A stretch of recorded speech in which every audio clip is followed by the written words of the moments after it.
ಎಲ್ಲರಿಗೂ ನಮಸ್ಕಾರ. ಸ್ಪರ್ಧಾ ಕರ್ನಾಟಕ ಯೂಟ್ಯೂಬ್ ಚಾನಲ್ಗೆ ಪ್ರೀತಿಯ ಸ್ವಾಗತ. ಡಿಯರ್ ಫ್ರೆಂಡ್ಸ್, 2025ರ TETಗೆ ಶಿಶು ವಿಕಸನ ಮತ್ತು ಬೋಧನಾಶಾಸ್ತ್ರ DSCRT ಮಾದರಿ ಪ್ರಶ್ನೆಗಳ ವಿಶ್ಲೇಷಣೆ ಮೂರನೇ ವಿಡಿಯೋದ ಬಗ್ಗೆ ನಾನೀಗ ಮಾತಾಡ್ತಾ ಇದ್ದೀನಿ. ಡಿಯರ್ ಫ್ರೆಂಡ್ಸ್, ಯಾರು ಇನ್ನೂ ನಮ್ಮ ಸ್ಪರ್ಧಾ ಕರ್ನಾಟಕ ಯೂಟ್ಯೂಬ್ ಚಾನಲ್ಗೆ ಸಬ್ಸ್ಕ್ರೈಬ್ ಆಗಿಲ್ಲ, ಬೆಲ್ ಬಟನ್ ಒತ್ತೋದ್ರ ಮೂಲಕ ಸಬ್ಸ್ಕ್ರೈಬ್ ಆಗಿ.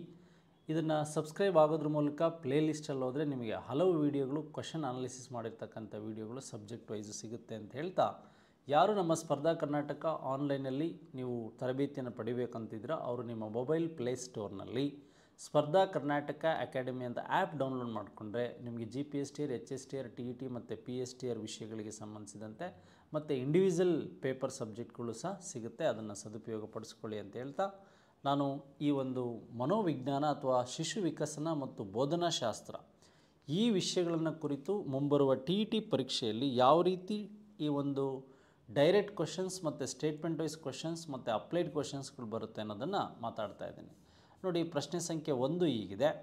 ನಿಧಾನವಾಗಿ ಕಲಿಯುವವರ ಒಂದು ಸಮಾಲೋಚನೆಗೆ ಸಂಬಂಧಿಸಿದಂತೆ ಮತ್ತು ಮಾರ್ಗದರ್ಶನವನ್ನು ಒದಗಿಸುವಲ್ಲಿ ಸಾಮಾನ್ಯವಾಗಿ ಯಾವ ನಿಬಂಧನೆ ಹೆಚ್ಚು ಸೂಕ್ತವಾಗಿದೆ ಅಂತ ಕೇಳಿದ್ದಾರೆ.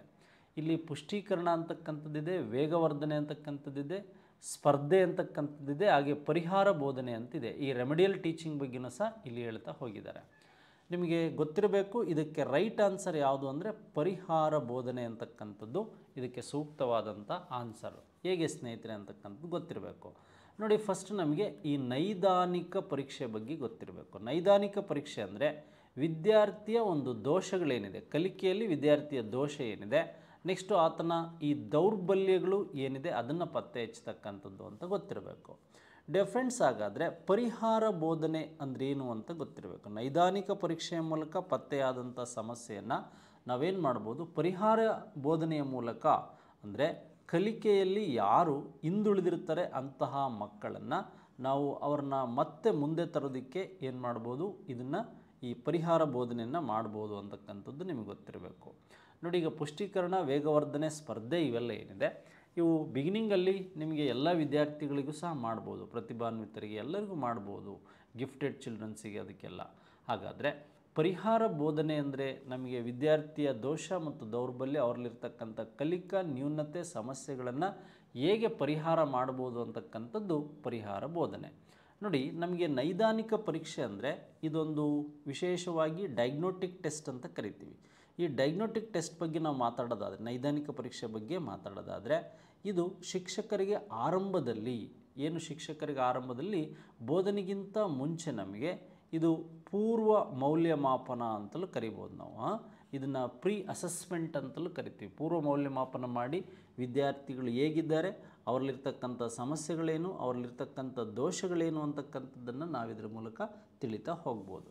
ಎಸ್, ಹಾಗಾದರೆ ವಾಟ್ ಈಸ್ ರೆಮಿಡಿಯಲ್ ಟೀಚಿಂಗ್ ಅಂತ ನೋಡೋದಾದರೆ, ವಾಟ್ ಈಸ್ ರೆಮಿಡಿಯಲ್ ಟೀಚಿಂಗ್ ನೋಡಿ, ಇಲ್ಲಿ ಪರಿಹಾರ ಬೋಧನೆ ಅಂದರೆ ಏನು ಅಂತಕ್ಕಂಥದ್ದನ್ನು ನಾವು ಮಾತಾಡೋದಾದರೆ, ಪರಿಹಾರ ಬೋಧನೆ ಏನೆಲ್ಲ ಒಳಗೊಂಡಿರ್ತದೆ ಅಂತಕ್ಕಂಥದ್ದನ್ನು ಮಾತಾಡೋದಾದರೆ, ನೋಡಿ, ನಿಧಾನವಾಗಿ ಕಲಿಯುವವರ ಕಲಿಯುವ ಸಾಮರ್ಥ್ಯವನ್ನು, ಕಲಿಯುವ ಸಾಮರ್ಥ್ಯವನ್ನು ಸುಧಾರಿಸುವುದು, ರಿಫಾರ್ಮ್ ಮಾಡ್ತಕ್ಕಂಥ ಉದ್ದೇಶ, ಆಬ್ಜೆಕ್ಟಿವ್ಸನ್ನು ಇದು ಹೊಂದಿದೆ ಅಂತ. ಇದನ್ನು ಪರಿಹಾರ ಬೋಧನೆ ಅಂತ ಕರಿತೀವಿ, ಅಥವಾ ಇದನ್ನು ಸರಿಪಡಿಸುವ ಬೋಧನೆ ಅಂತ ಕರಿತೀವಿ.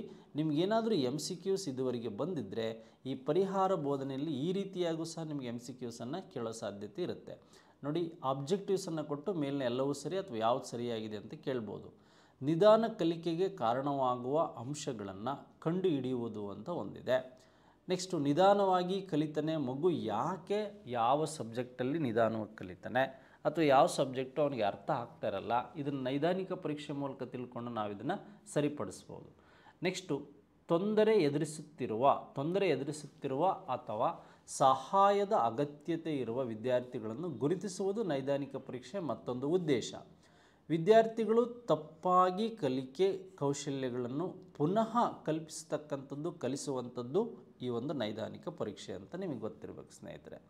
ನೆಕ್ಸ್ಟ್, ಅದಾದಮೇಲೆ ನಮಗೆ ವಿದ್ಯಾರ್ಥಿಗಳಿಗೆ ಅಗತ್ಯವಾದಂತಹ ಸಹಾಯ ಮತ್ತು ಮಾರ್ಗದರ್ಶನ ನೀಡಲು ಇದು ಬೇಕಾಗುತ್ತೆ ಅಂತಕ್ಕಂಥದ್ದು. ಕಲಿಯುವವರ ಒಂದು ವೈವಿಧ್ಯಮಯ ಅಂದರೆ ವೈವಿಧ್ಯಮಯ ಅಗತ್ಯತೆಗಳಿಗೆ ಅನುಗುಣವಾಗಿ ಪ್ರಾಯೋಗಿಕ ಅನುಭವಗಳನ್ನು ರವಾನಿಸ್ತಕ್ಕಂಥದ್ದು. ಇದು ಈ ಒಂದು ಕಲಿಯುವವರ ವೈವಿಧ್ಯಮಯ ಅಂದರೆ ಅಗತ್ಯತೆಗಳಿಗೆ ಅನುಗುಣವಾಗಿ ಇದನ್ನು ಒದಗಿಸ್ತೀವಿ ಅಂತಕ್ಕಂಥದ್ದು ಗೊತ್ತಿರಬೇಕು. ಎಸ್, ಹಾಗಾದರೆ ನಮಗೆ ವೆರಿ ಸಿಂಪಲ್ಲಾಗಿ ಗೊತ್ತಾಯಿತು. ನೈದಾನಿಕ ಪರೀಕ್ಷೆ ಅಂದರೆ ವಿದ್ಯಾರ್ಥಿಗಳಿರ್ತಕ್ಕಂಥ ದೋಷಗಳು ಕಲಿಕೆಗೆ ಏನು ಅಡ್ಡಿಪಡಿಸ್ತದೆ ಅದನ್ನು ಗುರುತಿಸೋದು. ಅದು ಬೋಧನೆಗೂ ಮುಂಚೆ ಅಥವಾ ಪೂರ್ವ ಮೌಲ್ಯಮಾಪನ ಪ್ರೀ ಅಸೆಸ್ಮೆಂಟ್ ಅಂತಲೂ ಕರಿತೀವಿ, ಅಥವಾ ವಿದ್ಯಾರ್ಥಿಯ ಒಂದು ಪ್ರಾಥಮಿಕ ಹಂತದಲ್ಲಿ ನಾವು ನೈದಾನಿಕ ಟೆಸ್ಟನ್ನು ಮಾಡ್ತೀವಿ ಪ್ರೈಮರಿ ಲೆವೆಲಲ್ಲಿ. ಹಾಗೆಯೇ ಪರಿಹಾರ ಬೋಧನೆ ಅಂದರೆ ಈ ಕಲಿಕೆಯಲ್ಲಿ ಮಗು ಯಾಕೆ ಹಿಂದೆ ಉಳಿದಿದೆ ಅಂತಕ್ಕಂಥದ್ದನ್ನು ಗುರುತಿಸಿ ಅದಕ್ಕೆ ಪರಿಹಾರವನ್ನು ನೀಡೋ ರೀತಿಯಲ್ಲಿ ಕಲಿಸ್ತಕ್ಕಂಥದ್ದು ಪರಿಹಾರ ಬೋಧನೆ ಅಂತಕ್ಕಂಥದ್ದು ಗೊತ್ತಿರಬೇಕು. ಇದು ಸ್ಲೋ ಲರ್ನರ್ಸ್, ನಿಧಾನಗತಿ ಅಥವಾ ಮಂದಗತಿ ಕಲಿಕೆಯಲ್ಲಿರ್ತಕ್ಕಂಥವ್ರಿಗೆ ಹೆಚ್ಚು ಸೂಕ್ತವಾದಂಥ ಕಾನ್ಸೆಪ್ಟು ಅಂತಲೂ ನಿಮಗೆ ಗೊತ್ತಿರಬೇಕು. ನೆಕ್ಸ್ಟ್, ಹಾಗಾದರೆ ಈ ಕೆಳಗಿನಲ್ಲಿ ಯಾವ ಅಂಶವು ಮಾನಸಿಕ ಕುಂಠಿತ, ಅಲ್ಲೇನು ಹೇಳ್ತಾ ಇದ್ದಾನೆ, ಯಾವ ಅಂಶವು ಮಾನಸಿಕ ಕುಂಠಿತಕ್ಕೆ ಸಾಮಾನ್ಯವಾಗಿದೆ ಸ್ನೇಹಿತರೆ ಅಂತ ನೋಡಿ. ಇಲ್ಲಿ 4 ಅಂಶಗಳು ನಮಗೆ ವಿಶೇಷವಾಗಿ ಕಾಣ್ತಾ ಹೋಗ್ಬೋದು. ನಿಯರೆಸ್ಟ್ ಆನ್ಸರ್: ತಾಯಿಯಲ್ಲಿ ಮಧುಮೇಹ, ಶುಗರ್ ಪೇಷಂಟ್ ಆಗಿದ್ದರೆ, ಗರ್ಭಧಾರಣೆಯಲ್ಲಿ ಮಾನಸಿಕ ಸಮಸ್ಯೆಗಳು ಇದ್ದರೆ ಅಂತಕ್ಕಂಥದ್ದು ಹೇಳ್ತಾ ಇದ್ದಾನೆ, ತಾಯಿಯಲ್ಲಿ ಕಾಮಲೆ ರೋಗ, ಹಳದಿ ಕಣ್ಣು ಅಥವಾ ಕಾಮಲೆ ರೋಗಗಳಿದ್ದರೆ ಅಂತಕ್ಕಂಥದ್ದು ಹೇಳ್ಬೋದು, ತಾಯಿಯಲ್ಲಿ ಜರ್ಮನ್ ದಡಾರ ಅಂತಕ್ಕಂಥದ್ದು ಇದ್ದರೆ ಅಂತ ಹೇಳ್ಬೋದು. ಪ್ರಶ್ನೆ ಇನ್ನೊಂದ್ಸಲ ಓದ್ಕೊಳ್ಳಿ. ಕೆಳಗಿನಲ್ಲಿ ಯಾವ ಅಂಶವು ಮಾನಸಿಕ ಕುಂಠತೆಗೆ ಕಾರಣವಾಗಿದೆ ಅಂತಕ್ಕಂಥದ್ದು, ಮಾನಸಿಕ ಕುಂಠತೆಗೆ ಕಾರಣವಾಗಿದೆ ಅಂತಕ್ಕಂಥದ್ದು ನಾವು ನೋಡ್ತಾ ಹೋಗ್ಬೋದು. ಮಾನಸಿಕ ಕುಂಠತೆಗೆ ಸಾಮಾನ್ಯ ಕಾರಣವಾಗಿದೆ ಅಂತಕ್ಕಂಥದ್ದನ್ನು ನಾವಿಲ್ಲಿ ನೋಡ್ತಾ ಹೋದರೆ ತಾಯಿಯಲ್ಲಿ ಕಾಯಿಲೆ ಇರ್ಬೋದು, ಗರ್ಭಧಾರಣೆಯಲ್ಲಿ ಮಾನಸಿಕ ಸಮಸ್ಯೆಗಳಿರ್ಬೋದು, ತಾಯಿಯಲ್ಲಿನ ಮಧುಮೇಹ ಇರ್ಬೋದು. ಇವುಗಳ ಜೊತೆಗೆ ಇಲ್ಲಿ ಡಿ ಏನಿದೆ ಇದು ತಾಯಿಗೆ ಆದಂಥ ಜರ್ಮನ್ ದಡಾರ, ಅಂದರೆ ಆ ರೀತಿಯ ದಡಾರಗಳು ಆ ಪಲ್ಸ್ ಪೋಲಿಯೋ ಅಥವಾ ಬೇರೆ ರೀತಿಯಾದಂಥ ಮಗುವಿನಲ್ಲಿ ಈ ಅಂಗಾಂಗ ನ್ಯೂನತೆಗಳು ಕಂಡುಬರೋ ಸಾಧ್ಯತೆಗಳು ಹೆಚ್ಚಾಗಿರುತ್ತೆ. ತಾಯಿಯ ಮಧುಮೇಹ ಆಗಲಿ, ಗರ್ಭಧಾರಣೆ ಮಾನಸಿಕ ಸಮಸ್ಯೆಗಳಾಗಲಿ, ತಾಯಿಯಲ್ಲಿಯ ಕಾಮಲೆಗಳಾಗಲಿ, ಇವಕ್ಕಿಂತ ಹೆಚ್ಚಿನದು ಡೇಂಜರ್ ಯಾವುದು ಅಂದರೆ ಈ ತಾಯಿಯಲ್ಲಿ ಜರ್ಮನ್ ದಡಾರ ಏನಿದೆ ಇದು ತುಂಬ ಕಷ್ಟಕರವಾದಂಥದ್ದು ಇವರಿಗೆ ಅಂತಕ್ಕಂಥದ್ದು ನಮಗೆ ಗೊತ್ತಿರಬೇಕು ಅಂತಕ್ಕಂಥದ್ದು. ನೋಡಿ, ಮಗುವಿಗೆ ಸಂಬಂಧಿಸಿದಂತೆ ಮಗುವಿನ ಗರ್ಭಧಾರಣೆಯಲ್ಲಿರ್ತಕ್ಕಂಥ ಸಮಸ್ಯೆಗಳು ಏನು ಅಂತಕ್ಕಂಥದ್ದು ನಮಗೆ ಗೊತ್ತಾಯಿತು. ಈ ತಾಯಿಯಲ್ಲಿ ಈ ಜರ್ಮನ್ ದಡಾರ ಅಂತಕ್ಕಂಥದ್ದೇನಿದೆ ಇದು ಅಂತ ನಿಮಗೆ ಗೊತ್ತಿರಬೇಕು. ಎಸ್, ಮುಂದಿನ ಪ್ರಶ್ನೆ: ಬೌದ್ಧಿಕ ಅಸಾಮರ್ಥ್ಯ ಹೊಂದಿರೋ ಅಂದರೆ ಅಸಾಮರ್ಥ್ಯ ಅಂತ ಗೊತ್ತಿರಬೇಕು. ಇದು ಅಸಾಮರ್ಥ್ಯ ಅಂದರೆ ನಮಗೆ ಈ ಬೌದ್ಧಿಕವಾದಂಥ ಕಾಗ್ನಿಟಿವ್ ಎಬಿಲಿಟಿ ಇಲ್ಲದೆ ಇರತಕ್ಕಂಥದ್ದು, ಬೌದ್ಧಿಕವಾದಂಥ ಅಸಾಮರ್ಥ್ಯ ಹೊಂದಿರುವ ವಿದ್ಯಾರ್ಥಿಗಳಿಗೆ ವೃತ್ತಿಪರ ತರಬೇತಿಯ ಪ್ರಾಥಮಿಕ ಗುರಿ ಯಾವುದು ಅಂತ. ವೃತ್ತಿಪರ ತರಬೇತಿಯ ಪ್ರಾಥಮಿಕ ಗುರಿ ಯಾವುದು ಅಂತ ನೋಡಿ. ಕಾಗ್ನಿಟಿವ್ ಚಾಲೆಂಜಿಂಗಿಗೆ ಸಂಬಂಧಿಸಿದಂತೆ ಅಸಾಮರ್ಥ್ಯ ಹೊಂದಿರತಕ್ಕಂಥದ್ದು ಅಥವಾ ಈ ಬೌದ್ಧಿಕವಾಗಿ ಅವರು ಈ ಒಂದು ಬುದ್ಧಿವಂತಿಕೆಯಲ್ಲಿ ಕಡಿಮೆ ಇದ್ದರೆ ಅಂಥವರಿಗೆ ಶೈಕ್ಷಣಿಕ ಸಾಧನೆಯನ್ನು ವೇಗಗೊಳಿಸುವುದು ಅಂತಕ್ಕಂಥ ಒಂದು ಆಪ್ಷನ್ಸ್ ಇದೆ. ಸ್ಪರ್ಧಾತ್ಮಕ ಉದ್ಯೋಗಕ್ಕಾಗಿ ತಯಾರಿ ಮಾಡುವುದು ಅಂತ ಒಂದು ಆಪ್ಷನ್ಸ್ ಇದೆ. ಆದರೆ ಆರೈಕೆದಾರರ ಮೇಲೆ ಅವಲಂಬನೆಯನ್ನು ಉತ್ತೇಜಿಸುವುದು ಅಂತ ಒಂದಿದೆ.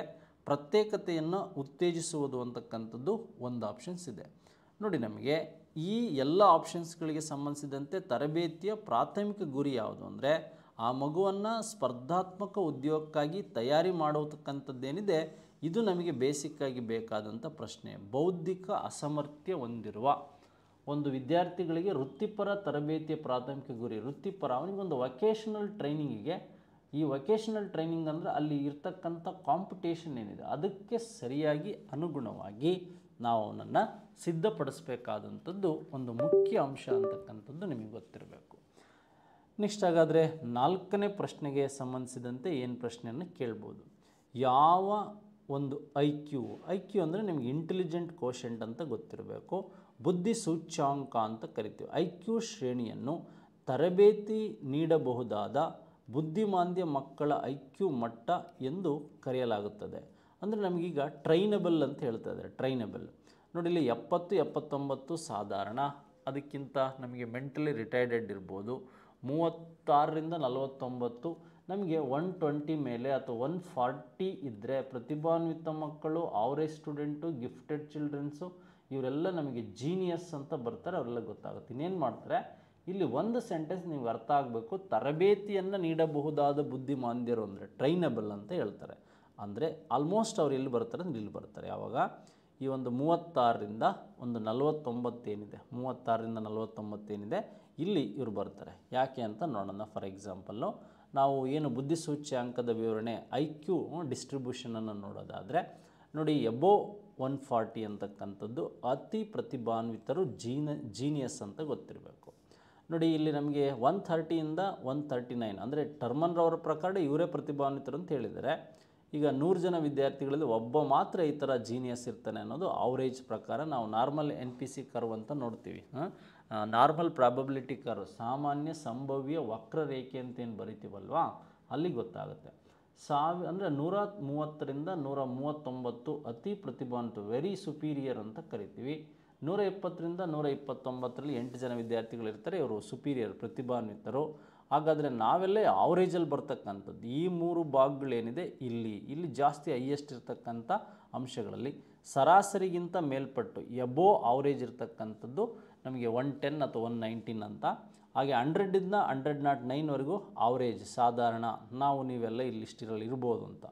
ಸರಾಸರಿಗಿಂತ ಕಡಿಮೆ ಬುದ್ಧಿಶಕ್ತಿ ಉಳ್ಳರ್ತಕ್ಕಂಥವ್ರು ಬಿಲೋ ಅಂತಿದೆ.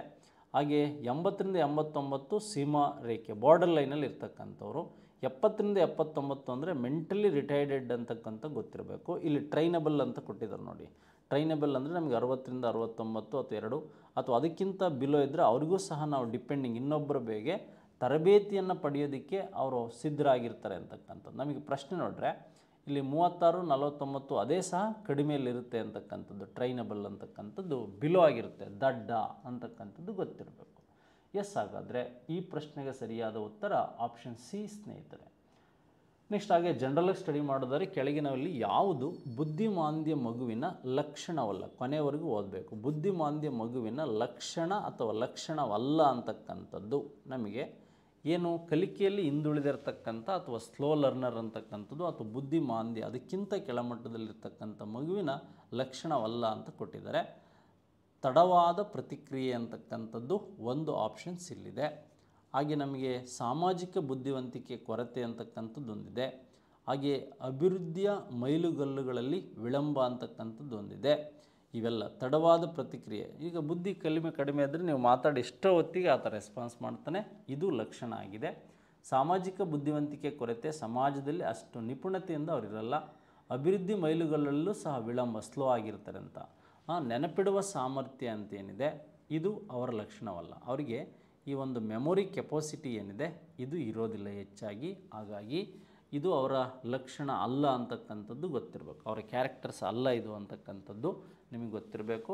5ನೇ ಪ್ರಶ್ನೆಗೆ ನೋಡಿ, ಈ ಥರ ನೇರ ಪ್ರಶ್ನೆಗಳಿರುತ್ತೆ, ನೀವು ಅದಕ್ಕೆ ಸಿದ್ಧರಾಗಿರಬೇಕು ಅನ್ನೋದು ನಿಮ್ಮ ಮೈಂಡಲ್ಲಿರಲಿ. ನೆಕ್ಸ್ಟು ಮಾನಸಿಕ ಕುಂಠಿತಕ್ಕೆ ಕಾರಣವಾಗುವ ಈ ಒಂದು ಫೆನಿಲ್ಕೆಟೋನುರಿಯಾ ಅಂತಕ್ಕಂಥ ಒಂದು ರೋಗ ಏನಿದೆ, ಈ ಒಂದು ಅನುವಂಶೀಯ ರೋಗ, ಇದು ಡಿಸೀಜಸ್ ಅನುವಂಶೀಯ ರೋಗ. ಮಾನಸಿಕ ಕುಂಠಿತಕ್ಕೆ ಕಾರಣವಾಗ್ತಕ್ಕಂಥ ಈ ಫೆನಿಲ್ಕೆಟೋನುರಿಯಾ ಅಂತಕ್ಕಂಥದ್ದು ರೋಗ ಏನಿದೆ, ಈ ರೋಗ ಅನುವಂಶೀಯವಾಗಿ ಬರ್ತಕ್ಕಂಥದ್ದು ಅಂತ ಗೊತ್ತಿರಬೇಕು. ಅಥವಾ ನೀವು ಜೀರ್ಣಾಂಗ ಕ್ರಿಯೆ, ಇಲ್ಲೇನು ಕರಿತೀರಾ ಚಯಾಪಚಯ ಅಸ್ವಸ್ಥತೆ ಅಂತ, ಜೀರ್ಣಾಂಗ ಕ್ರಿಯೆ ಸರಿಯಾಗಿ ನಡೆದೇ ಇದ್ದಾಗ ಈ ಒಂದು ಕುಂಠಿತವಾದಂಥ ರೋಗ ಬರೋದಕ್ಕೆ ಸಾಧ್ಯ ಆಗುತ್ತೆ ಅಂತಕ್ಕಂಥದ್ದು. ಕಿಣ್ವದ ಕೊರತೆಯಾದಾಗ, ಕಿಣ್ವಗಳು ಸರಿಯಾಗಿ ನಿಮಗೆ ಕೆಲಸ ಮಾಡದೇ ಇದ್ದಾಗ ಅಜೀರ್ಣ ಇರ್ಬೋದು, ಅಲರ್ಜಿ ಇರ್ಬೋದು, ಈಗ ಪ್ರೋಟೀನ್ ಇರ್ಬೋದು, ಆ ರೀತಿಯಾದಂಥ ಬಿಡುಗಡೆ ಆಗದೇ ಇದ್ದಾಗ ಈ ಒಂದು ಅನುವಂಶೀಯತೆ ರೋಗ ಇದೇನು ಅಂದರೆ ಈ ಫೆನಿಲ್ಕೆಟೋನುರಿಯಾ ಅಂತಕ್ಕಂಥದ್ದು ನಿಮಗೆ ಗೊತ್ತಿರಬೇಕು. ಹಾಗಾಗಿ ಇದು ಚಯಾಪಚಯ ಅಥವಾ ಈ ಒಂದು ಜೀರ್ಣಾಂಗ ಕ್ರಿಯೆ ಸರಿಯಾಗಿ ನಡೆದೇ ಇದ್ದಾಗ ಈ ರೀತಿ ಬರುತ್ತೆ. ಅದೇ ರೀತಿಯಾಗಿ ವ್ಯಕ್ತಿತ್ವ ಅಸ್ವಸ್ಥತೆ ಅನ್ನೋದು ತಪ್ಪು, ಮಾನಸಿಕ ಅಸ್ವಸ್ಥತೆ ಅನ್ನೋದು ತಪ್ಪು, ಮೇಲಿನ ಯಾವುದು ಅಲ್ಲ ಅನ್ನೋದು ತಪ್ಪು. ಫಸ್ಟು ಅನ್ನು ಈ 6 ಅಥವಾ 6ನೇ ಪ್ರಶ್ನೆಗೆ ಸರಿಯಾದ ಉತ್ತರ ಅಂತಕ್ಕಂಥದ್ದು ಮಕ್ಕಳೇ ಗೊತ್ತಿರಬೇಕು ಸ್ನೇಹಿತರೆ. ನೆಕ್ಸ್ಟು ಈ ಕೆಳಗಿನ ಯಾವ ಹೇಳಿಕೆ ಸರಿಯಾಗಿಲ್ಲ ಅಂತ ಜನರಲ್ಲಾಗಿ ಒಂದು ಸ್ಟೇಟ್ಮೆಂಟ್ ಕೊಟ್ಟಿದ್ದಾನೆ ಅವನು. ಯಾವ ಹೇಳಿಕೆ ಸರಿಯಾಗಿಲ್ಲ ನಮ್ಮ ವಿಕಾಸ ಮತ್ತು ಬೋಧನಾ ಶಾಸ್ತ್ರಕ್ಕೆ ಸಂಬಂಧಿಸಿದಂತೆ ಅಥವಾ ಈ CDPಗೆ ಸಂಬಂಧಿಸಿದಂಥ ಪ್ರಶ್ನೆ. ಯಾವುದೇ ಕಲಿಕೆಯಲ್ಲಿ ಸೃಜನಶೀಲತೆ ಸ್ವಂತಿಕೆ ಅಂತ ಕೊಟ್ಟಿದ್ದಾನೆ. ಯಾವುದೇ ಕಲಿಕೆಯಲ್ಲಿ ಸೃಜನಶೀಲತೆ ಸ್ವಂತಿಕೆ ಅಂತಕ್ಕಂಥ ಒಂದು ಆಪ್ಷನ್ಸನ್ನು ನಮಗೆ ಕೊಡ್ತಾ ಹೋಗಿದ್ದಾನೆ 7ನೇ ಪ್ರಶ್ನೆಗೆ. ಸೃಜನಶೀಲತೆ ಆಲೋಚನೆ ಅಗತ್ಯವಿಲ್ಲ ಅಂತಕ್ಕಂಥದ್ದನ್ನು ಕೊಟ್ಟಿದ್ದಾನೆ. ಹಾಗೆ ಸೃಜನಶೀಲತೆ ನಿರ್ವಹಣೆ ಕೆಲಸ ಹೊಸ ಪರಿಣಾಮವಾಗಿದೆ ಅಂತಕ್ಕಂಥದ್ದು ಕೊಟ್ಟಿದ್ದಾನೆ. ಸೃಜನಶೀಲತೆ ಸಾಮಾಜಿಕ ಅಥವಾ ಯಾವುದೇ ಗುಂಪಿಗೆ ಉಪಯುಕ್ತತೆಯನ್ನು ಹೊಂದಿರಬೇಕು ಅಂತಕ್ಕಂಥ, ಸೃಜನಶೀಲತೆ ಸಾಮಾಜಿಕ ಅಥವಾ ಯಾವುದೇ ಗುಂಪಿಗೆ ಉಪಯುಕ್ತತೆಯನ್ನು ಹೊಂದಿರಬೇಕು ಅಂತ ಕೊಟ್ಟಿದ್ದಾನೆ. ನೋಡಿ, ಯಾವ ಹೇಳಿಕೆ ಸರಿಯಾಗಿಲ್ಲ ಅಂತ ಕೊಟ್ಟಿದ್ದಾನೆ. ಫಸ್ಟಿಗೆ ನಿಮಗೆ ಕ್ರಿಯೇಟಿವಿಟಿ ಅಂದರೆ ಗೊತ್ತಾಗಬೇಕು, ಸೃಜನಶೀಲತೆ ಅಂದರೆ ಗೊತ್ತಾಗಬೇಕು. ಸೃಜನಶೀಲತೆ ಅಂತಕ್ಕಂಥದ್ದು ನಮಗೆ ಇಂಪಾರ್ಟೆಂಟಾಗಿ ಬೇಕು. ಸೃಜನಶೀಲತೆ ಅಂದರೆ ಏನಪ್ಪ ಅಂದರೆ, ಯಾವುದೇ ಒಂದು ವಸ್ತು ಇರ್ಬೋದು ಮತ್ತು ವಿಚಾರಗಳ ನಡುವೆ ಒಂದು ಹೊಸತನವನ್ನು ಅಥವಾ ಹೊಸ ಪರಿಕಲ್ಪನೆಯನ್ನು ತರ್ತಕ್ಕಂಥದ್ದು ಸೃಜನಶೀಲತೆ. ನೋಡಿ, ಕ್ರಿಯೇಟಿವಿಟಿ ಅಂತ ಕರಿತೀವಿ. ಇದಕ್ಕೆ ಬ್ರೈನ್ ಸ್ಟಾರ್ಮಿಂಗ್ ಬೇಕು ಸೃಜನಶೀಲತೆಗೆ. ಹಾಗೆ ಮೆದುಳಿನ ಪಟತ್ವ ಇರಬೇಕು ಅಂತಕ್ಕಂಥದ್ದು. ಇನ್ನೂ ಒಂದು ಹೇಳ್ತಾರೆ, ಸೃಜನಶೀಲರೆಲ್ಲ ಬುದ್ಧಿವಂತರು, ಆದರೆ ಬುದ್ಧಿವಂತರೆಲ್ಲ ಸೃಜನಶೀಲರಲ್ಲ ಅಂತಕ್ಕಂಥ ಸ್ಟೇಟ್ಮೆಂಟು ಗೊತ್ತಿರಬೇಕು ನಿಮಗೆ. ಕ್ರಿಯೇಟಿವಿಟಿ ಇರ್ತಕ್ಕಂಥ ಎಲ್ಲರೂ ಬುದ್ಧಿವಂತರು, ಆದರೆ ಬುದ್ಧಿವಂತರೆಲ್ಲ ಸೃಜನಶೀಲರು ಅಲ್ಲ ಅಂತಕ್ಕಂಥದ್ದು ಗೊತ್ತಿರಬೇಕು. ಈ ಸೃಜನಶೀಲತೆಯ ಪಿತಾಮಹ ಯಾರು ಅಂದರೆ, ಈ ಪಿತಾಮಹ, ಸೃಜನಶೀಲತೆಯ ಪಿತಾಮಹ ಅಂತ ಯಾರಿಗೆ ಕರಿತೀವಿ ಅಂದರೆ, ನಾವು ಈ ಪಾಲ್ ಟಾರೆನ್ಸ್ ಅವರಿಗೆ ಈ ರೀತಿ ಕರಿತೀವಂತ. ಹಾಗಾದರೆ ಸೃಜನಶೀಲತೆಗೆ ಆಲೋಚನೆಯ ಅಗತ್ಯವಿಲ್ಲ ಅಂತ ಏನು ಹೇಳಿದಾರಲ್ಲ, ಈ ಕ್ಯಾರೆಕ್ಟರ್ಸು ಕ್ರಿಯೇಟಿವಿಟಿಗೆ ತಪ್ಪು. ಅಂದರೆ ಸೃಜನಶೀಲರೆಲ್ಲ ಆಲೋಚನಾ ಚಿಂತಕರಾಗಿರ್ತಾರೆ ಮತ್ತು ಇಂಟ್ರಾವರ್ಟ್ಸ್ ಅಂತರ್ಮುಖಿಗಳಾಗಿರ್ತಕ್ಕಂಥ ಸಾಧ್ಯತೆ ಇರುತ್ತೆ. ಸೃಜನಶೀಲತೆ ಅಂದರೆ ವಸ್ತು ಮತ್ತು ವಿಚಾರಗಳ ನಡುವೆ ಹೊಸ ಆಲೋಚನೆ ಅಥವಾ ಪರಿಕಲ್ಪನೆ ನೀಡ್ತಕ್ಕಂಥವ್ರೆ ಕ್ರಿಯೇಟಿವಿಟಿ ಸ್ಟೂಡೆಂಟ್ ಅಂತ ಗೊತ್ತಿರಬೇಕು. ಹಾಗಾದರೆ ಉಳಿದ 3 ಆಪ್ಷನ್ಸ್ ಏನಿದೆ ನಾವು ರೈಟ್ ಆನ್ಸರನ್ನು ನೋಡ್ತಾ ಹೋಗ್ಬೋದು. ಎಸ್, ಹಾಗಾದರೆ ಇದಕ್ಕೆ ಬಿ ಅಗತ್ಯವಾದವಿಲ್ಲ ಅಂತಕ್ಕಂಥದ್ದೇನಿದೆ ಅದು ಆನ್ಸರ್. ನೆಕ್ಸ್ಟ್ ಹಾಗಾದರೆ 8ನೇ ಪ್ರಶ್ನೆ ನೋಡೋಣ ಸ್ನೇಹಿತರೆ. ಈ ಕೆಳಗಿನವುಗಳಲ್ಲಿ ಸೃಜನಶೀಲತೆಯನ್ನು ಪ್ರಾಥಮಿಕ ಹಂತದಲ್ಲಿ ಗುರುತಿಸುವ ಲಕ್ಷಣವಾಗಿದೆ. ನೋಡಿ, ಸೃಜನಶೀಲತೆಯನ್ನು ಪ್ರಾಥಮಿಕ ಹಂತದಲ್ಲಿ ಗುರುತಿಸುವ ಲಕ್ಷಣವಾಗಿದೆ ಈ ವಿಭಿನ್ನ ಚಿಂತನೆ. ನೋಡಿ, ಈಗ ಡಿಫ್ರೆಂಟ್ ಥಿಂಕ್ ಏನಿದೆ, ಒಂದು ವಸ್ತುವನ್ನು ಕೊಟ್ಟರೆ ಅದ್ರ ಬಗ್ಗೆ ಸಾವಿರಾರು ಚಿಂತನೆಗಳನ್ನು ಮಾಡೋದು. ಈಗ ಸೂರ್ಯ ಉದಯದ ಬಗ್ಗೆ ಒಂದು ಕತೆ ಸ್ಟೋರಿಯನ್ನು ಬರೆದ್ರೆ ಆ ಮಗು ಅದರದೇ ಆದಂಥ ರೀತಿಯಲ್ಲಿ ಚಿಂತನೆಗಳನ್ನು ಮೂಡಿಸಿ ಬರಿತಾ ಹೋಗುತ್ತೆ. ಅದು ಪ್ರೈಮರಿ ಒಂದು ಸ್ಟೇಜ್ ಅಂತ ಹೇಳ್ಬೋದು. ಈಗ ದೈಹಿಕ ಚಟುವಟಿಕೆ ಅಲ್ಲ, ಮತ್ತು ಅಜಾಗರೂಕತೆ ಇರ್ಬೋದು ಅಥವಾ ಕಡಿಮೆ ಗ್ರಹಿಕೆ ಇರ್ಬೋದು, ಇವ್ಯಾವುದು ಆನ್ಸರ್ ಅಲ್ಲ. ಫಸ್ಟ್ ಒನ್ ವಿಭಿನ್ನ ಚಿಂತನೆ, ಉದಯೋನ್ಮುಖ ಅಥವಾ ಎಮರ್ಜಿನಿಂಗ್. ಈ ಉದಯೋನ್ಮುಖವಾದಂತಹ ಚಿಂತನೆಗಳೇನಿದೆ ಇದು ಬಹಳ ಮುಖ್ಯವಾಗಿ ಇದಕ್ಕೆ ಬೇಕಾಗುತ್ತೆ ಅಂತಕ್ಕಂಥದ್ದು ನಮಗೆ ಗೊತ್ತಿರಬೇಕು. 8ನೇ ಪ್ರಶ್ನೆಗೆ ಎ ಏನಿದೆ ಇದು ಸರಿಯಾದ ಉತ್ತರ ಸ್ನೇಹಿತರೆ. ನೆಕ್ಸ್ಟು 9ನೇ ಪ್ರಶ್ನೆ ಮತ್ತೆ ಕ್ರಿಯೇಟಿವಿಟಿ ಬಗ್ಗೆ ಬಂದಿದೆ. ಸೃಜನಶೀಲತೆಯನ್ನು ಈ ಕೆಳಗಿನ ಯಾವ ಪದದಿಂದ ಅರ್ಥೈಸಲಾಗಿದೆ? ಉತ್ಪನ್ನ, ಪ್ರಕ್ರಿಯೆ, ನವೀನತೆ. ನೋಡಿ, ಇಲ್ಲಿ ಉತ್ಪನ್ನ ಒಂದು ಪ್ರಾಡಕ್ಟ್ ಬಗ್ಗೆ ಹೇಳಿದ್ದಾರೆ, ನೆಕ್ಸ್ಟು ಪ್ರೋಸೆಸ್ ಬಗ್ಗೆ ಹೇಳಿದ್ದಾರೆ, ನೆಕ್ಸ್ಟು ಇನೋವೇಷನ್ ಅಥವಾ ನಾವೀನ್ಯತೆಯ ಬಗ್ಗೆ ಹೇಳಿದ್ದಾರೆ, ಇನೋವೇಟಿವ್ ಮಾಡ್ತಕ್ಕಂಥದ್ದು. ಇವೆಲ್ಲವೂ ಏನಾಗಿರುತ್ತೆ, ಸೃಜನಶೀಲತೆ ಪದದ ಒಂದು ಅರ್ಥ ಮತ್ತು ಕ್ಯಾರೆಕ್ಟರ್ಸ್ ಆಗಿರುತ್ತೆ. ಹಾಗಾಗಿ ಮೇಲಿನ ಎಲ್ಲವೂ ಸಹ ಸರಿ ಅಂತ ಗೊತ್ತಿರಬೇಕು, ಮೇಲಿನ ಎಲ್ಲವೂ ಸಹ ಸರಿ ಅಂತ ಗೊತ್ತಿರಬೇಕು. ಸೃಜನಶೀಲತೆ ಈ ಕೆಳಗಿನ ಯಾವ ಪದದಿಂದ ಅರ್ಥೈಸಲಾಗಿದೆ? ಉತ್ಪನ್ನ ಇರ್ಬೋದು, ಪ್ರಕ್ರಿಯೆ ಪ್ರೋಸೆಸ್ ಇರ್ಬೋದು, ನವೀನತೆ, ಇವೆಲ್ಲ ಕ್ಯಾರೆಕ್ಟರ್ಸು ಆ ಮಕ್ಕಳಲ್ಲಿರುತ್ತೆ ಕ್ರಿಯೇಟಿವಿಟಿ ಪರ್ಸನ್ನಲ್ಲಿ ಅಂತ. ನೆಕ್ಸ್ಟು ಕೆಳಗಿನಲ್ಲಿ ಯಾವುದು ಸೃಜನಶೀಲತೆಯ ಪ್ರಕ್ರಿಯೆಯಲ್ಲಿ ಕಂಡುಬರುವ ಹಂತವಲ್ಲ? ನೋಡಿ, ಈ ಕ್ರಿಯೇಟಿವಿಟಿ ಪ್ರೋಸೆಸ್ಸಲ್ಲಿ ಯಾವ ಸ್ಟೇಜಸ್ ಇಲ್ಲ ಅಂತ ಕೇಳಿದ್ದಾರೆ. ಸುಪ್ತ ಚಿಂತನೆಯ ಹಂತ ಅಂತ ಒಂದು ಕೇಳಿದ್ದಾರೆ. ನೋಡಿ, ಇಲ್ಲಿ 10ನೇ ಪ್ರಶ್ನೆಗೆ ಸುಪ್ತ ಚಿಂತನೆಯ ಹಂತ. ನೋಡಿ, ತನ್ನನ್ನು ತಾನು ಒಳಗಿಟ್ಕೊಂಡು ಚಿಂತನೆ ಮಾಡೋದು ಸುಪ್ತ ಚಿಂತನೆ. ಹಾಗೆ ಸ್ಫೂರ್ತಿ ಇರ್ಬೋದು, ಸಿದ್ಧತೆ ಇರ್ಬೋದು, ಸಾಮಾನ್ಯೀಕರಣ ಇರ್ಬೋದು. ನೋಡಿ, ಯಾರಿಂದಲೂ ಸ್ಫೂರ್ತಿ ಇಲ್ಲ, ಆ ಮಗು ತನ್ನೊಳಗೆ ತಾನು ಹೊಸ ಕಲ್ಪನೆಗಳನ್ನು ಏನು ಮಾಡ್ತಾ ಇರುತ್ತೆ, ಸಿದ್ಧತೆ ಅಥವಾ ಈ ಒಂದು ಸಾಮಾಜೀಕರಣ ಅಥವಾ ಸಾಮಾನ್ಯೀಕರಣ, ಜರ್ನಲೈಸ್ ಮಾಡ್ಕೊಳ್ತಕ್ಕಂಥದ್ದು, ಸುಪ್ತ ಚಿಂತನೆಯನ್ನು ಮಾಡ್ತಕ್ಕಂಥದ್ದೆಲ್ಲ ಆ ಮಗುವಿಗೆ ಗೊತ್ತಿರುತ್ತೆ. ಹಾಗಾಗಿ ಆಪ್ಷನ್ ಬಿ ಸ್ಫೂರ್ತಿ ಅನ್ನೋದೇನಿರಲ್ಲ, ಅದು ಇಲ್ಲ. ಬೇರೆ ಎಲ್ಲ ಅಂಶಗಳು ಈ ಪ್ರೋಸೆಸ್ಸಲ್ಲಿ ನಮಗೆ ಇರುತ್ತೆ ಅಂತಕ್ಕಂಥದ್ದು ಮಗು. ಯಾಕೆ ಅಂದರೆ ಆಂತರಿಕವಾದಂಥ ಅಂಶಗಳಲ್ಲಿ ಇದು ಹೆಚ್ಚಾಗಿ ಯೋಚನೆಗಳನ್ನು ಮಾಡ್ತಾ ಇರುತ್ತೆ. ನೆಕ್ಸ್ಟ್ ಹಾಗಾದರೆ ಈ ಕೆಳಗಿನವುಗಳಲ್ಲಿ ಯಾವುದು ಅಪೂರ್ಣ ಸಾಧಕರ ಗುಣಲಕ್ಷಣವಲ್ಲ? ಅಪೂರ್ಣ ಸಾಧಕರ ಗುಣಲಕ್ಷಣವಲ್ಲ. ಫಸ್ಟ್ ಇಲ್ಲಿ ನಮಗೆ ಅಂಡರ್ ಅಚೀವರ್ಸ್ ಅಂದರೆ ಏನು ಅಂತ ಗೊತ್ತಾಗಬೇಕು. ಅಂಡರ್ ಅಚೀವರ್ಸ್, ಅಪೂರ್ಣ ಸಾಧಕರು ಅಂದರೆ ಏನು ಅಂತ ನಮಗೆ ಮೀನಿಂಗ್ ಫಸ್ಟ್ ಗೊತ್ತಾಗಬೇಕು. ಅಪೂರ್ಣ ಸಾಧಕರು ಅಂದರೆ ಏನು ಅಂದರೆ ಯಾವ ವಿದ್ಯಾರ್ಥಿಯು ಅಥವಾ ಯಾವ ವಿದ್ಯಾರ್ಥಿಯ ಶೈಕ್ಷಣಿಕ ಸಾಧನೆ, ಯಾವ ವಿದ್ಯಾರ್ಥಿಯ ಶೈಕ್ಷಣಿಕ ಸಾಧನೆ ಅವನ ಮಾನಸಿಕ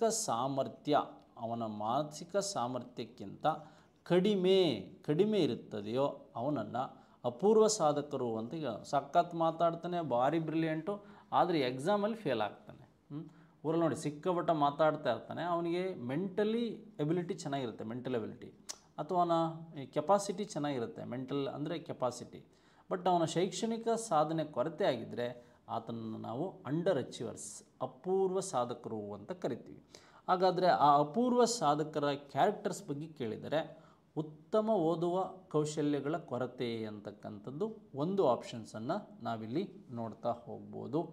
ಹಾಗೆ ಶಾಲಾ ಚಟುವಟಿಕೆಗಳಲ್ಲಿ ಆಸಕ್ತಿಯ ಕೊರತೆ ಅಂತಕ್ಕಂಥದ್ದು ಒಂದಿದೆ. ನಾಚಿಕೆ ಸ್ವಭಾವ ಮತ್ತು ಕೀಳರಿಮೆಯ ಮನೋಭಾವ ಅಂತಕ್ಕಂಥದ್ದು ಒಂದಿದೆ.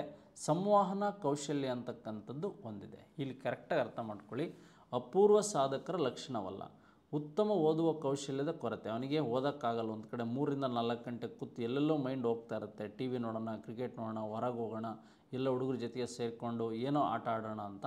ಶಾಲಾ ಚಟುವಟಿಕೆಗಳಲ್ಲಿ ಆಸಕ್ತಿಯ ಕೊರತೆಯೂ ಸಹ ಇರುತ್ತೆ, ಹೊರಗಡೆ ಮನೋಭಾವ ಇರುತ್ತೆ. ನಾಚಿಕೆ ಸ್ವಭಾವ ಮತ್ತು ಕೀಳರಿಮೆಯ ಮನೋಭಾವನೂ ಸಹ ಅವನಲ್ಲಿ ಇರುತ್ತೆ ಅಂತಕ್ಕಂಥದ್ದು ಗೊತ್ತಿರಬೇಕು. ಇಲ್ಲಿ ಲಕ್ಷಣವಲ್ಲ ಅಂತ ಕೊಟ್ಟಿರೋದ್ರಿಂದ ಸಂವಹನ ಕೌಶಲ್ಯ ಅವನಿರಲಿಲ್ಲ. ಮಾಸ್ಟರ್ ಜೊತೆಗಾಗಲಿ ಸ್ಟೂಡೆಂಟ್ ಜೊತೆಗಾಗಲಿ ಅತ್ಯುತ್ತಮವಾಗಿ ಅವನು ಶಿಕ್ಷಕರ ಜೊತೆ ಕಮ್ಯುನಿಕೇಷನ್ ಮಾಡೋದಿಲ್ಲ, ಪೋಷಕರ ಜೊತೆನೂ ಕಮ್ಯುನಿಕೇಷನ್ ಮಾಡೋದಿಲ್ಲ, ಹಿರಿಯರ ಜೊತೆನೂ ಕಮ್ಯುನಿಕೇಷನ್ ಮಾಡೋದಿಲ್ಲ. ಹಾಗಾಗಿ ಅವನು ಅಂಡರ್ ಅಚೀವರ್ಸ್ ಆಗ್ತಾನೆ. ಸರಿಯಾದ ಗೈಡೆನ್ಸು ಕಮ್ಯುನಿಕೇಷನ್ನು ಇದ್ದರೂ ಸಹ ಅವನು ಅದನ್ನು ಯುಟಿಲೈಸ್ ಮಾಡ್ಕೊಳ್ಳಲ್ಲ.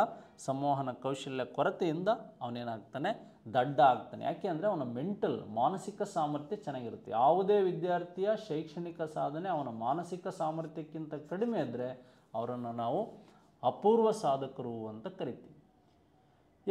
ಅಪೂರ್ಣ ಸಾಧಕರೆಂದರೆ ಸಹಜತೆಗಿಂತ ಕೆಳಮಟ್ಟದ ಶೈಕ್ಷಣಿಕ ಸಾಧನೆ ಅಂತ ಒಂದಿದೆ, ಸಮಾಜ ವಿರೋಧಿ ನಡತೆ ಅಂತ ಒಂದಿದೆ, ಕೌಶಲ್ಯಗಳ ಕೊರತೆ ಅಂತಿದೆ, ಮೇಲಿನ ಎಲ್ಲವೂ ಅಂತಕ್ಕಂಥದ್ದಿದೆ. ಆ ಥರ ಏನು ಸಮಾಜ ವಿರೋಧಿ ಅಂತಿರಲ್ಲ. ಅವರು ನಿಮ್ಮ ಜೊತೆ ಯಾರು SLC ಅಥವಾ PUCಲಿ ರ್ಯಾಂಕ್ ಬಂದವರು ಏನಾಗ್ತಾರೆ, ಇವತ್ತು ಊರಲ್ಲಿ ಸುಮ್ಮನೆ ಇರ್ತಾರೆ, ಅವರೆಲ್ಲ ಏನಾಗಿರ್ತಾರೆ, ಅಂಡರ್ ಅಚೀವರ್ಸ್ ಆಗಿರ್ತಾರೆ, ಅಂದರೆ ಅಪೂರ್ವ ಸಾಧಕರಾಗಿರ್ತಾರೆ. ಅವರಲ್ಲಿ ಚೆನ್ನಾಗಿ ನಾಲೆಡ್ಜ್ ಇರುತ್ತೆ ಮೆಂಟಲಿ, ಬಟ್ ಅವರು ಅದನ್ನು ಕಂಟಿನ್ಯೂ ಮಾಡೋದಿಲ್ಲ. ಹಾಗಾಗಿ ಸಹಜತೆಗಿಂತ ಕೆಳಮಟ್ಟದ ಶೈಕ್ಷಣಿಕ ಸಾಧನೆ. ಅವರು ಪ್ರೈಮರಿಯಲ್ಲಿ ಚೆನ್ನಾಗಿ ಓದಿರ್ತಾರೆ, ಅದರ ಮುಂದೆ ಅವರನ್ನು ಈ ಸಮಸ್ಯೆಗಳನ್ನು ನಿಭಾಯಿಸಿ ಅವರು ಕೆಲಸ ತೊಗೊಳಕ್ಕಾಗಲ್ವ ಅಥವಾ ಇನ್ನೊಂದು ಉದಾಹರಣೆಗಳಿರ್ತಾವಲ್ವ, ಆತನ್ನು ಆ ರೀತಿ ಕರಿತೀವಿ.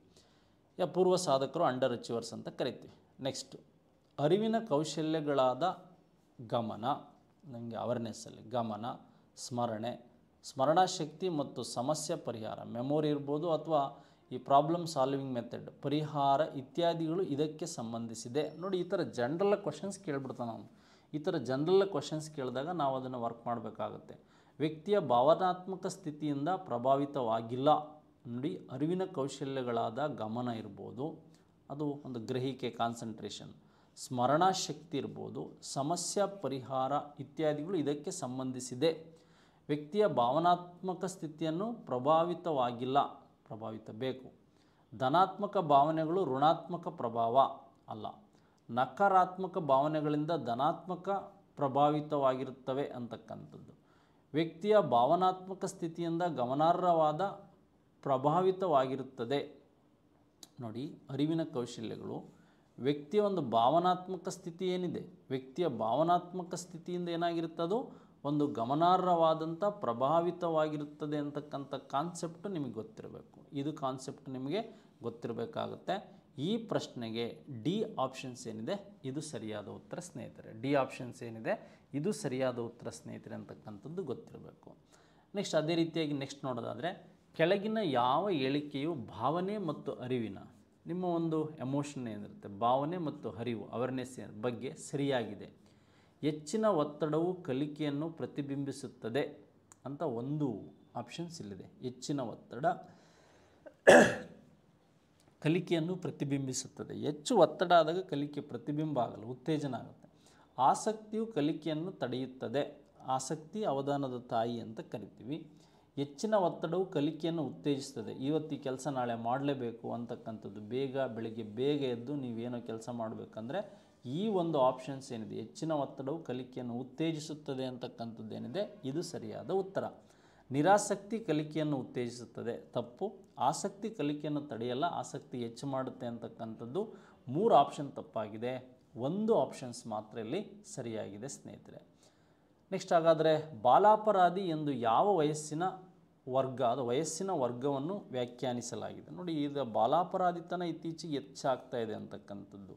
ಯಾವ ಮಗು ಒಂದು 18 ವರ್ಷಕ್ಕಿಂತ ಕೆಳಗಿರುತ್ತೆ, 18 ವರ್ಷಕ್ಕೆ ಮೇಲ್ಪಟ್ಟಲ್ಲ, 18 ವರ್ಷಕ್ಕಿಂತ ಕೆಳಗೆ ಈ ಕಾನೂನು ಬಾಹಿರವಾದಂತಹ ಚಟುವಟಿಕೆಗಳು, ಈ ಕಳ್ಳತನ ಇರ್ಬೋದು, ಸರಗಳ್ಳತನ ಇರ್ಬೋದು, ಹಾಗೆ ಸಮಾಜದಲ್ಲಿ ಕಾನೂನು ಬಾಹಿರವಾದಂಥ ಚಟುವಟಿಕೆಗಳಲ್ಲಿ ತೊಡಗ್ತಕ್ಕಂಥ ಮಕ್ಕಳಿಗೆ ನಾವು ಬಾಲಾಪರಾಧಿಗಳು ಅಂತ ಕರಿತೀವಿ. ಈ 18 ವರ್ಷಕ್ಕಿಂತ ಕಡಿಮೆ ಇರತಕ್ಕಂಥ ವಯಸ್ಸಿನ ಮಕ್ಕಳನ್ನು ಬಾಲಾಪರಾಧಿಗಳು ಅಂತ ಕರಿತೀವಿ. ಇವ್ರನ್ನ ಬಾಲಾಪರಾಧಿಗಳನ್ನು ನಾವು ಹೋಟೆಲಲ್ಲಾಗಲಿ ಇನ್ನೊಂದು ಕಡೆ ಆಗಲಿ ಕೆಲಸಕ್ಕೆ ಇಟ್ಕೋಬಾರ್ದು. ಅವರು ಸಮಾಜದಲ್ಲಿ ಕಾನೂನು ಬಾಹಿರವಾದಂತಹ ಚಟುವಟಿಕೆಗಳನ್ನು ಅಥವಾ ಕಾನೂನು ಬಾಹಿರವಾದಂಥ ಕೆಲಸಗಳನ್ನು ಮಾಡಿದರೆ ಅವುಗಳಲ್ಲಿ ನೀವು ಅಪರಾಧಗಳನ್ನು ನಾವು ಗುರುತಿಸ್ಬೋದು ಅಂತಕ್ಕಂಥದ್ದು ಗೊತ್ತಿರಬೇಕು. ಎಸ್. ಹಾಗೆ ಮುಂದಿನ ಪ್ರಶ್ನೆ, ಬಾಲಾಪರಾಧವು ಸಾಮಾನ್ಯವಾಗಿ ಇದರೊಂದಿಗೆ ಸಂಬಂಧಿಸಿದೆ. ಮನೆಯ ಕಲುಷಿತ ವಾತಾವರಣ. ನೋಡಿ ಇಲ್ಲಿ 16ನೇ ಪ್ರಶ್ನೆಗೆ ಸರಿ ಇದೆ. ಸೂಕ್ತವಲ್ಲದ ಶಿಸ್ತು, ಕುಟುಂಬದ ಅಪಶ್ರುತಿ. ನೋಡಿ, ನೀನು ಓದಲ್ಲ, ಮನೆಯ ಕಲುಷಿತ ವಾತಾವರಣ, ತಂದೆ ಮತ್ತು ತಾಯಿಗಳು ಅವರಿಗೆ ಸರಿಯಾದ ಮಾರ್ಗದರ್ಶನವನ್ನು ನೀಡದೇ ಇದ್ದಾಗ ಮಕ್ಕಳಿಗೆ ಏನಾಗುತ್ತೆ, ಈ ರೀತಿ ಒಬ್ಬರು ಓದಿ ಅನ್ನೋದು, ಒಬ್ಬರು ಬೇಡ ಅಂತ ಹೇಳೋದು, ಒಬ್ಬರು ಕೆಲಸ ಮಾಡಿ ಅಂತ ಹೇಳೋದು, ಮಾಡದಿರೋದು, ಅವರಿಗೆ ಅವಶ್ಯಕತೆಗಿಂತ ಹೆಚ್ಚು ಸೌಲಭ್ಯಗಳನ್ನು ಮಕ್ಕಳಿಗೆ ಪೇರೆಂಟ್ಸ್ ವಹಿಸಿದಾಗ, ಹಣ ಇರ್ಬೋದು, ವಾಚ್ ಇರ್ಬೋದು, ಮೊಬೈಲ್ ಇರ್ಬೋದು, ಬೈಕ್ ಇರ್ಬೋದು, ಇವುಗಳ ಮೇಲೆ ಏನಾಗುತ್ತೆ ಅಂದರೆ, ಅಥವಾ ನಮ್ಮದು ಅಷ್ಟು ಆಸ್ತಿ ಇದೆ, ಇಷ್ಟು ಆಸ್ತಿ ಇದೆ, ಈ ಥರದ್ದೆಲ್ಲ ಕಲ್ಪನೆಗಳು, ಮನೆಯ ಕಲುಷಿತ ವಾತಾವರಣ, ತಂದೆ ತಾಯಿಗಳ ಜಗಳ ಇದರ ಮೇಲೆ ಪ್ರಭಾವವನ್ನು ಬಾಲಾಪರಾಧದ ಮೇಲೆ ಬೀಳುತ್ತೆ. ಸೂಕ್ತವಲ್ಲದ ಶಿಸ್ತು, ಅಶಿಸ್ತಿರ್ಬೋದು. ಕುಟುಂಬದ ಅಪಶ್ರುತಿ. ನೋಡಿ, ನಿಮಗೇನು ಇಲ್ಲ, ಹಾಗೆ ನೀವು ಶ್ರೀಮಂತರಲ್ಲ, ದಡ್ರು, ಈ ಕುಟುಂಬದಲ್ಲಿ ಈ ಥರದ ಅಪಶ್ರುತಿಗಳಾಗುತ್ತೆ. ಈ ಮೇಲಿನ ಎಲ್ಲ ಅಂಶಗಳು ಸಹ ಸರಿಯಾಗಿದೆ. ಏನಾಗಿದೆ, ಮೇಲಿನ ಎಲ್ಲ ಅಂಶಗಳು ಸಹ ಸರಿಯಾಗಿದೆ ಅಂತಕ್ಕಂಥದ್ದು ನಮಗೆ ಗೊತ್ತಿರಬೇಕಾದಂಥ ಅಂಶಗಳು. ಎಸ್. ಹಾಗಾದರೆ ಬಾಲಾಪರಾಧವು ಸಾಮಾನ್ಯವಾಗಿ ಇದರೊಂದಿಗೆ ಸಂಬಂಧಿಸಿದೆ ಅಂತ ಗೊತ್ತಾಯಿತು. ಬಾಲಾಪರಾಧಿಗಳು ಅಂದರೆ 18 ವರ್ಷಕ್ಕಿಂತ ಕೆಳ ವಯಸ್ಸಿನ ಮಕ್ಕಳು ಸಮಾಜದಲ್ಲಿ ಕಾನೂನು ಬಾಹಿರ ಚಟುವಟಿಕೆಗಳನ್ನು ಯಾವುದೇ ಮಾಡಲಿ ಅದನ್ನು ನಾವು ಬಾಲಾಪರಾಧ ಅಂತ ಕರಿತೀವಿ. ಕಳ್ಳತನ ಇರ್ಬೋದು, ಸುಲಿಗೆ ಇರ್ಬೋದು, ಅಥವಾ ನಿಮಗೆ ಧೂಮಪಾನ, ಮದ್ಯಪಾನ, ಈಗ ಗುಂಪುಗಾರಿಕೆಯಿಂದ ಕಟ್ಟಿಕೊಂಡು ವಿಭಿನ್ನ ಚಟುವಟಿಕೆಗಳಲ್ಲಿ ತೊಡಗೋದು, ಇವೆಲ್ಲ ಆಗಿರುತ್ತೆ. ನೆಕ್ಸ್ಟ್ ಹಾಗಾದರೆ ಬಾಲಾಪರಾಧಿ ನ್ಯಾಯಾಲಯದಲ್ಲಿ ಎಷ್ಟು ಸಿದ್ಧಾಂತಗಳಿವೆ ಅಂತ ಕೇಳಿದ್ದಾರೆ. ಬಾಲಾಪರಾಧಿ ನ್ಯಾಯಾಲಯಗಳಲ್ಲಿ ನಿಮಗೆ ಬಹುಶಃ 3 ಸಿದ್ಧಾಂತಗಳ ಬಗ್ಗೆ ನಾವು ತಿಳ್ಕೊಬೇಕಾಗತ್ತೆ. 3 ಸಿದ್ಧಾಂತಗಳ ಬಗ್ಗೆ ತಿಳ್ಕೊಬೇಕಾಗತ್ತೆ. 1ನೇ ಸಿದ್ಧಾಂತ ಯಾವುದಪ್ಪ ಅಂದರೆ ಅನೋಮಿಕ್ ಥಿಯರಿ ಅಂತ ಕರಿತೀವಿ. ಅನೋಮಿ ಸಿದ್ಧಾಂತ ಅಂತ ಕರಿತೀವಿ. ಯಾವುದು ಈ ಅನೋಮಿ ಸಿದ್ಧಾಂತ ಅಂತೇನಿದೆ, ಇದು ಮೊದಲ ಒಂದು ಥಿಯರಿ ಆಗಿರುತ್ತೆ ಅಂತಕ್ಕಂಥದ್ದು ಗೊತ್ತಿರಬೇಕು. ಹಾಗೆ 2ನೇ ಸಿದ್ಧಾಂತ ಯಾವುದಾಗುತ್ತೆ ಅಂದರೆ ಸಬ್ ಕಲ್ಚರಲ್ ಥಿಯರಿ ಅಂತ ಇರುತ್ತೆ. ಉಪಸಂಸ್ಕೃತಿ. ಯಾವುದು ಅಂದರೆ ಉಪಸಂಸ್ಕೃತಿ ಸಿದ್ಧಾಂತ ಅಂತ ಒಂದಿರುತ್ತೆ. ಉಪಸಂಸ್ಕೃತಿ ಸಿದ್ಧಾಂತ. ಹಾಗೆ 3ನೇ ಸಿದ್ಧಾಂತ ಯಾವಿರುತ್ತಂದರೆ ವಿಭಿನ್ನ ಅವಕಾಶಗಳು, ಆಪರ್ಚುನಿಟೀಸ್ ಥಿಯರಿ ಅಂತ ಇರುತ್ತೆ. ಆಪರ್ಚುನಿಟೀಸ್ ಥಿಯರಿ ಅಂದರೆ ವಿಭಿನ್ನ ಅವಕಾಶಗಳ ಸಿದ್ಧಾಂತ ಅಂತ. ಇದೊಂದು ವಿಭಿನ್ನ ಅವಕಾಶಗಳ ಸಿದ್ಧಾಂತ ಅಂತಕ್ಕಂಥದ್ದು ಒಂದಿರುತ್ತೆ. ಅನೋಮಿ ಸಿದ್ಧಾಂತ, ಉಪಸಂಸ್ಕೃತಿ ಸಿದ್ಧಾಂತ, ವಿಭಿನ್ನ ಅವಕಾಶಗಳ ಸಿದ್ಧಾಂತ ಅಂತಕ್ಕಂಥದ್ದು. ಅನೋಮಿ ಥಿಯರಿ ಬಗ್ಗೆ ಗೊತ್ತಿರಬೇಕು. ಈಗ ಸಬ್ ಕಲ್ಚರ್ ಥಿಯರಿ ಬಗ್ಗೆ ಗೊತ್ತಿರಬೇಕು. ಆಪರ್ಚುನಿಟಿ ಥಿಯರೀಸ್ ಬಗ್ಗೆ ನಿಮಗೆ ಗೊತ್ತಿರಬೇಕು. ಇದು ನಮಗೆ ವಿಶೇಷವಾಗಿ ಬೇಕಾಗುತ್ತೆ. ಹಾಗಾದರೆ ಇದು ಗಮನದಲ್ಲಿ ನೆನ್ಪಿಟ್ಕೋಬೇಕಾಗತ್ತೆ. ಬಾಲಾಪರಾಧ ನ್ಯಾಯಾಲಯದಲ್ಲಿ ಈ ರೀತಿಯಾದಂತಹ 3 ಸಿದ್ಧಾಂತಗಳಿರುತ್ತೆ ಅಂತ. ಕಲಿಕೆಯಲ್ಲಿ ಹಿಂದುಳುವಿಕೆಯು ಕೆಳಗಿನ ಒಂದನ್ನು ಬಿಟ್ಟು ಯಾವುದರಿಂದಲಾದರೂ ಉಂಟಾಗಬಹುದು. ನೋಡಿ, ಸ್ಲೋ ಲರ್ನರ್ಸ್, ಕಲಿಕೆಯಲ್ಲಿ ಹಿಂದುಳಿಯೋದು, ಅಥವಾ ನೀವು ಕಲಿಕೆಯಲ್ಲಿ ಹಿಂದುಳಿಯೋದಕ್ಕೆ ಕೆಳಗಿನ ಒಂದನ್ನು ಬಿಟ್ಟು ಯಾವುದರಿಂದಲಾದರೂ ಉಂಟಾಗಬಹುದು. ಶಿಕ್ಷಕರ ಬೋಧನೆ ಅಂತಕ್ಕಂಥ ಮಾತು ಒಂದಿದೆ ಅಲ್ಲಿ. ಶಿಕ್ಷಕರ ಬೋಧನೆ ಅಂತಕ್ಕಂಥದ್ದು ಒಂದಿದೆ. ಮಂದ ಬುದ್ಧಿ ಅಂತಕ್ಕಂಥದ್ದು ಒಂದಿದೆ. ಶೈಶಾವಸ್ಥೆಯಲ್ಲಿ ಮಾನಸಿಕ ಕಾಯಿಲೆಗಳು ಅಂತಿದೆ. ಪ್ರಸವ ಪೂರ್ವ ಹಂತದಲ್ಲಿ ಮದ್ಯಪಾನ ಮಾಡುವುದು ಅಂತಕ್ಕಂಥದ್ದು ಒಂದಿದೆ. ನೋಡಿ, ಈಗ ನಮಗೆ ಯಾರು ಮದ್ಯಪಾನ ಮಾಡ್ತಾರೆ ಪ್ರಸವ ಪೂರ್ವದಲ್ಲಿ? ತಾಯಿ ಮದ್ಯಪಾನ ಮಾಡಬೇಕಷ್ಟೇ. ನೋಡಿ, ಪ್ರಸವ ಪೂರ್ವದಲ್ಲಿ ಏನಾಗಿರುತ್ತೆ ಅಂದರೆ, ಪ್ರಸವ ಪೂರ್ವ ಅಂದರೆ ನಮಗೆ ವೆರಿ ಸಿಂಪಲ್ಲಾಗಿ ನಾವು ಅರ್ಥ ಮಾಡ್ಕೊಳ್ಳೋದಾದರೆ ಗರ್ಭಧಾರಣೆಯಿಂದ ಜನನದವರೆಗೆ, ಯಾವುದು ಗರ್ಭಧಾರಣೆಯಿಂದ ಜನನದವರೆಗೆ 9 ತಿಂಗಳೇನಿದೆ ಇದನ್ನು ನಾವು ಪ್ರಸವ ಪೂರ್ವ ಅಂತ ಕರಿತೀವಿ. ಹಾಗಾದರೆ ಶೈಶಾವಸ್ಥೆ ಅಂದರೆ ಈ ಜನನದಿಂದ 2ನೇ ವಾರದವರೆಗೆ ಶೈಶಾವಸ್ಥೆ ಮಾನಸಿಕ ಕಾಯಿಲೆ. ನೋಡಿ ಏನು ಕೊಟ್ಟಿದ್ದಾರೆ, ಕಲಿಕೆಯಲ್ಲಿ ಹಿಂದುಳಿಯುವಿಕೆ ಈ ಕೆಳಗಿನ ಒಂದನ್ನು ಬಿಟ್ಟು ಯಾವುದರಲ್ಲಾದರೂ ಉಂಟಾಗಬಹುದು. ಶಿಕ್ಷಕರ ಬೋಧನೆ ಸರಿಯಾಗಿಲ್ಲ ಅಂದರೂ ಕಲಿಕೆ ಹಿಂದುಳ್ಬೋದು, ಮಂದ ಬುದ್ಧಿ ಇದ್ದರೂ ಕಲಿಕೆ ಹಿಂದುಳ್ಬೋದು. ಶೇಷಾವಸ್ಥೆಯಲ್ಲಿ ಮಾನಸಿಕ ಕಾಯಿಲೆಗಳು, ತುಂಬ ಚಿಕ್ಕ ಏಜಲ್ಲಿರ್ತಕ್ಕಂಥ ಮಾನಸಿಕ ಕಾಯಿಲೆಗಳಲ್ಲಿ ಕಲಿಕೆ ಹಿಂದುಳಿಕೆ ಆಗ್ಬೋದು ಅಂತಕ್ಕಂಥದ್ದು ಗೊತ್ತಿರಬೇಕು. ಪ್ರಸವ ಪೂರ್ವ ಹಂತದಲ್ಲಿ ಮದ್ಯಪಾನ ಮಾಡುವುದೇನಿದೆ ಈ ಸ್ಟೇಟ್ಮೆಂಟ್ ತಪ್ಪು. ಯಾಕೆ ಅಂದರೆ ಈ ತಾಯಿಯ ಗರ್ಭದಲ್ಲಿದ್ದಾಗಲೇ ಪರಿಸರದ ಪ್ರಭಾವ ಮಗುವಿನ ಮೇಲೆ ಬೀರುತ್ತೆ. ಆದರೆ ಇದು ಇನ್ಕರೆಕ್ಟ್ ಸ್ಟೇಟ್ಮೆಂಟ್ ಆಗಿರ್ತಕ್ಕಂಥದ್ದನ್ನು ನಾವು ನೋಡ್ಬೋದು ಅಂತಕ್ಕಂಥದ್ದು ಗೊತ್ತಿರಲಿ. ಎಸ್, ಹಾಗಾದರೆ ನಮಗೆ ಪ್ರಸವ ಪೂರ್ವ ಅಂದರೆ ಹೇಳಿದೆ ನಾನು, ಗರ್ಭಧಾರಣೆಯಿಂದ ಜನನದವರೆಗೆ 9 ತಿಂಗಳು. ಶೈಶವ ಹಂತ ಅಂದರೆ ಏನು ಅಂದರೆ ಜನನದಿಂದ 2 ವಾರದವರೆಗೆ ಶೈಶವ ಹಂತ. ನೆಕ್ಸ್ಟು ಕಲಿಕಾ ದೌರ್ಬಲ್ಯಕ್ಕೆ ಕಾರಣಗಳು, ದೈಹಿಕ ಅಂಶಗಳು, ಪರಿಸರದ ಅಂಶಗಳು, ಮನೋವೈಜ್ಞಾನಿಕ ಅಂಶಗಳು, ಈ ಮೇಲಿನ ಎಲ್ಲವೂ ಅಂತಕ್ಕಂಥದ್ದಿದೆ. ಕಲಿಕಾ ದೌರ್ಬಲ್ಯಕ್ಕೆ ದೈಹಿಕ ಅಂಶಗಳು, ಪರಿಸರದ ಅಂಶಗಳು, ಮನೋವೈಜ್ಞಾನಿಕ ಈ ಒಂದು ಸೈಕಾಲಜಿಕಲ್ ಫ್ಯಾಕ್ಟರ್ಸು ಪ್ರಭಾವ ಬೀರುತ್ತೆ. ಹಾಗಾಗಿ 19ನೇ ಪ್ರಶ್ನೆಗೆ ಡಿ ಸರಿಯಾದ ಉತ್ತರ. ನೆಕ್ಸ್ಟ್ ಹಾಗಾದರೆ ಮುಂದಿನ ಪ್ರಶ್ನೆ ಏನಿದೆ ಅಂತ ನೋಡೋಣ. ಈ ಕೆಳಗಿನವುಗಳಲ್ಲಿ ಯಾವುದು ಭಾಷಾ ದೌರ್ಬಲ್ಯವನ್ನು ಸೂಚಿಸುತ್ತದೆ? ಅಕ್ಷರದ ಪುನರಾವರ್ತನೆ, ಪದೇ ಪದೇ ಕೇಳುವಿಕೆ, ತೀರಾ ಹತ್ತಿರದಿಂದ ಓದುವುದು, ತೀರಾ ದೂರದಿಂದ ಓದಿರೋದು. ಇವು ದೃಷ್ಟಿಗೆ ಸಂಬಂಧಿಸಿರ್ತಕ್ಕಂಥದ್ದು. ಪದೇ ಪದೇ ಕೇಳೋದು ಶ್ರವಣ ದೋಷಕ್ಕೆ, ಇದು ದೃಷ್ಟಿ ದೋಷಕ್ಕೆ, ಇದು ದೃಷ್ಟಿ ದೋಷಕ್ಕೆ. ಯಾವುದು ಭಾಷಾ ದೌರ್ಬಲ್ಯವನ್ನು, ಅಕ್ಷರದ ಪುನರಾವರ್ತನೆ, ಮತ್ತೆ ಮತ್ತೆ ಆ ಪುನರಾವರ್ತನೆಯನ್ನು ಮಾಡಿದರೆ ಅವನಿಗೆ ಆ ಪದ ಅರ್ಥ ಆಗಿಲ್ಲ, ಆ ಸೆಂಟೆನ್ಸ್ ಅರ್ಥ ಆಗಿಲ್ಲ ಅಂತಕ್ಕಂಥದ್ದು ನಮಗೆ ಗೊತ್ತಿರಬೇಕು. ಹಾಗಾಗಿ ನಾವು ಇಷ್ಟು ಮಾದರಿ ಪ್ರಶ್ನೆಗಳ ಜೊತೆ ನಿಮ್ಮ ಜೊತೆ ಮಾತಾಡಿದ್ವಿ. ಯಾರಿಗೆ ವಿಡಿಯೋ ಇಷ್ಟ ಆಗಿದೆ ಇತರರಿಗೂ ಪರಿಚಯಿಸಿ ಅಂತ ಹೇಳ್ತಾ, ನಮ್ಮ ಸ್ಪರ್ಧಾ ಕರ್ನಾಟಕ ಆನ್ಲೈನ್ ಅಕಾಡೆಮಿಯ ಪ್ಲಾಟ್ಫಾರ್ಮ್ ಯೂಸ್ ಮಾಡಿಕೊಳ್ಳಿ ಅಂತ ಹೇಳ್ತಾ ಧನ್ಯವಾದಗಳು. Thank you very much, one and all.